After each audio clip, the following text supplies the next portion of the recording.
Hello and welcome everyone, this is your friend Nitish Kumar. कैसे हैं आप सभी? आशा करता हूं स्वस्थ होंगे, मस्त होंगे और अपनी सक्सेस की जर्नी में व्यस्त होंगे। सो चलिए उससे सक्सेस की जर्नी में आज एक और इम्पॉर्टेंट टॉपिक के बारे में डिस्कस किया जाए, एक और महत्वपूर्ण टॉपिक के बारे में डिस्कस किया जाए। सो आज के इस वीडियो में हम लोग चर्चा करेंगे व्हाट इज साइकोलॉजी और हिस्ट्री ऑफ साइकोलॉजी, यानी कि मनोविज्ञान के बारे में समझेंगे कि मनोविज्ञान होता क्या है और इसके इतिहास के बारे में समझेंगे। सो चलिए बिना देरी किए समझते हैं हिस्ट्री ऑफ साइकोलॉजी, यानी कि मनोविज्ञान का जो इतिहास है वह क्या है।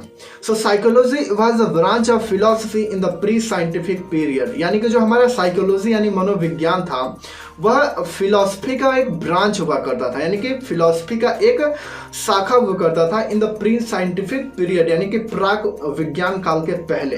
When Wilhelm Wundt to open the first psychology laboratory in 1879, यानी कि 1879 ईस्वी में विल्हेल्म वुंट ने मनोविज्ञान यानी कि साइकोलॉजी की पहली लेबोरेटरी यानी प्रयोगशाला खोली थी। Psychology was able to break away from the clutches of philosophy and gain the status of an independent science। और तभी से जो हमारा मनोविज्ञान है वह दर्शन शास्त्र यानी फिलॉसफी से अलग हो पाया और एक इंडिपेंडेंट साइंस के रूप में अपना पहचान बनाने में सफल हुआ। और तभी से हम लोग मनोविज्ञान का एक अलग सब्जेक्ट पढ़ते हैं। और इससे पहले यानी कि 1879 ईस्वी से पहले यानी 1879 से पहले हम लोग मनोविज्ञान को फिलॉसफी के अंतर्गत अध्ययन करते थे, यानी साइकोलॉजी को फिलॉसफी यानी दर्शन शास्त्र के अंतर्गत अध्ययन करते हैं। लेकिन अब हम जो मनोविज्ञान को है इंडिपेंडेंट साइंस यानी कि एक आत्म मतलब कि इंडिपेंडेंट साइंस के रूप में मनोविज्ञान को अध्ययन करते हैं। सो अब हम लोग समझते हैं व्हाट इज साइकोलॉजी, यानी मनोविज्ञान है क्या। इसको समझने से पहले हम लोग जो ये साइकोलॉजी वर्ड है इसके वर्ड ओरिजिन को समझते हैं कि जो साइकोलॉजी वर्ड है यह आया कहां से। So psychology word is a Greek language made up to 2 words, यानी कि जो हमारा साइकोलॉजी टोटल जो वर्ड फॉर्म है यह 2 वर्ड से मिलकर बना है, साइक और लोगिया और लोगोस।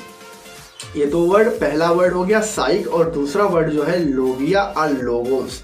तो साइक का अर्थ होता है स्पिरिट और सोल यानी कि आत्मा, और दूसरा यानी लोगिया यानी लोगोस का अर्थ होता है स्टडी और रिसर्च।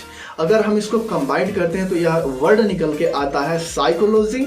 और इसको यानी कि अगर इसकी डिफिनीशन की बात करें तो इसका अर्थ जो निकल के आता है, साइकोलॉजी का अर्थ जो निकल के आता है वह निकल के आता है आत्मा का अध्ययन यानी स्पिरिट और सोल स्टडी और रिसर्च, यानी कि आत्मा का अध्ययन ही मनोविज्ञान है यानी कि साइकोलॉजी है। सो इसकी डिफिनीशन जो आती है द स्टडी ऑफ सोल, हम साइकोलॉजी के अंतर्गत आत्मा के अध्ययन के बारे में स्टडी करते हैं। The study of soul is in psychology, यानी कि साइकोलॉजी में मनोविज्ञान के अंतर्गत हम आत्मा के बारे में अध्ययन करते हैं।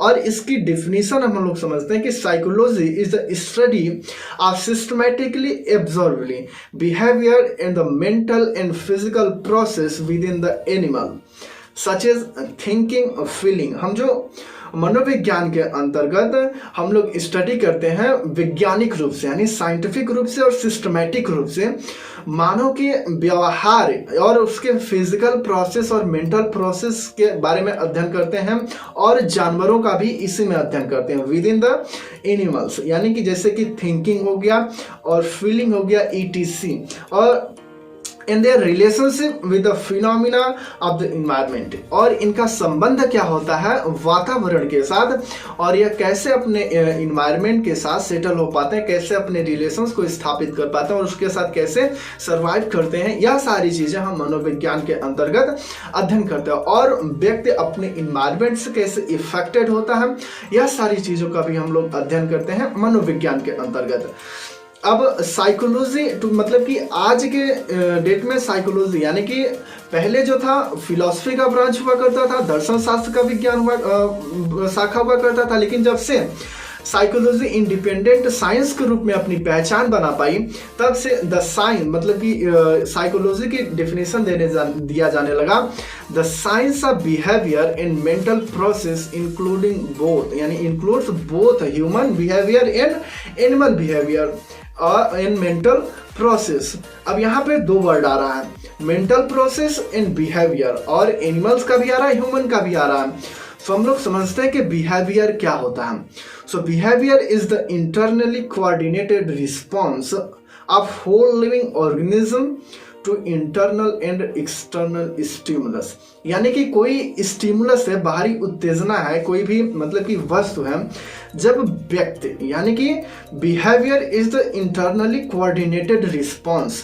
अब इन मतलब कि स्टिमुलस यानी कि कोई उत्तेजना के ऊपर कोऑर्डिनेटेड रिस्पांस जो होता है, यानी कि ऑर्गेनिज्म, यानी जो जब उस पर कोई रिस्पांस देता है स्टिमुलस के ऊपर, यानी स्टिमुलस इंटरनल भी हो सकता है और एक्सटर्नल भी हो सकता है। सब कोऑर्डिनेटेड रिस्पांस यानी अपनी प्रतिक्रिया जब उस स्टिमुलस के ऊपर देता है, सो यही कहलाती है बिहेवियर। अब हम लोग नेक्स्ट समझते हैं मेंटल प्रोसेस, कि ह्यूमन एंड एनिमल के मेंटल प्रोसेस के बारे में भी अध्ययन किया जाता है।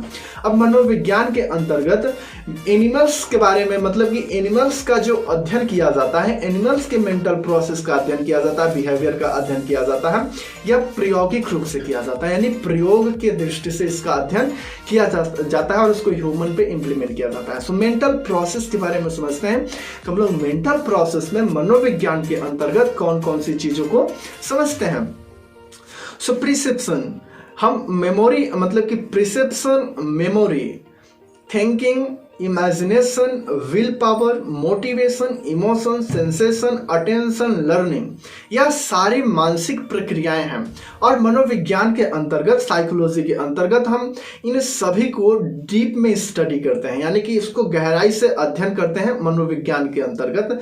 प्रिसेप्शन यानी प्रत्यक्षण, एक तरीके से अवेयरनेस होता है, और मेमोरी यानी स्मृति, हमारे याद करने की क्षमता होती है, और थिंकिंग हमारी सोचने की क्षमता होती है, यानी कि किसी भी चीज के बारे में हम कैसे सोचते हैं। इमेजिनेशन, हम किसी भी चीज को कल्पना यानी कि अपने माइंड में जो इमेज बनाते हैं, अदृश्य रहता है वो चीज, लेकिन फिर भी हम उसके बारे में सोचते रहते हैं और उसका मेंटल इमेज अपने माइंड में बनाते रहते हैं, तो वो मतलब कि इसका इमेजिनेशन।